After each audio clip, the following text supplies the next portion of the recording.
Hello guys, അപ്പോൾ ഇവിടെ ഒരു ഗൂവ ഷേക്ക് ഉണ്ടാക്കാണ്.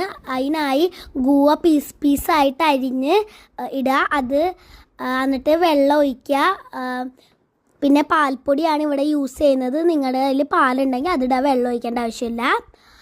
പാൽപ്പൊടി ഇട്ട് അത് പിന്നെ നമ്മുടെ ബൂസ്റ്റ് ഇടുക. അത് പിന്നെ എന്താ ഇടേണ്ടത്, കശുവണ്ടിയാണ്. കശുവണ്ടി പൊടിച്ചതായാലും കുഴപ്പമില്ല, പൊടിക്കാത്തതായാലും കുഴപ്പമില്ല. പിന്നെ ഐസ്ക്രീം വേണമെങ്കിൽ ഐസ്ക്രീം ഇടാം. തണുപ്പ് വേണ്ടാത്തവർ തണുപ്പ് ഇടണ്ട. ഐസ് ക്യൂബും ഇടാം കേട്ടോ.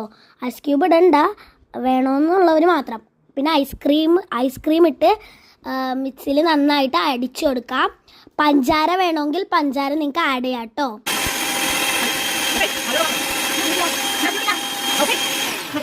ഇതിൽ ഞാൻ ഒരു പാക്കറ്റ് ബൂസ്റ്റും കൂടി ഇടാണ്. എന്താണെന്ന് വെച്ചാൽ ബൂസ്റ്റിൻ്റെ ടേസ്റ്റ് ഒട്ടും ഉണ്ടായിരുന്നില്ല, ബാക്കിയുള്ളതിൻ്റെ ടേസ്റ്റ് ആയിരുന്നു മുമ്പിൽ.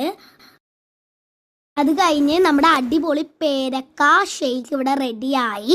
ഞാനത് 2 ഗ്ലാസ്സിലോട്ട് പകർത്താണ്. അത് കഴിഞ്ഞ് അതിൻ്റെ മുകളിൽ ഒരു ക്രിയേറ്റിവിറ്റി ആയിട്ട് ഞാൻ ഡെക്കറേഷനൊക്കെ ആയിട്ട് ബദാമല്ല കശുവണ്ടി. ചേച്ചി ഉണ്ടാക്കിയത് ഇഷ്ടപ്പെട്ടാ? കൊള്ളാമോ?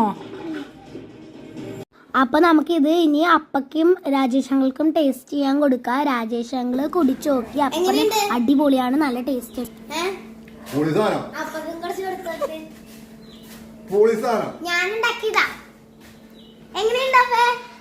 അപ്പോൾ എല്ലാവർക്കും ഇത് ഇഷ്ടപ്പെട്ടു. എല്ലാവരും ഇത് ട്രൈ ചെയ്യണം.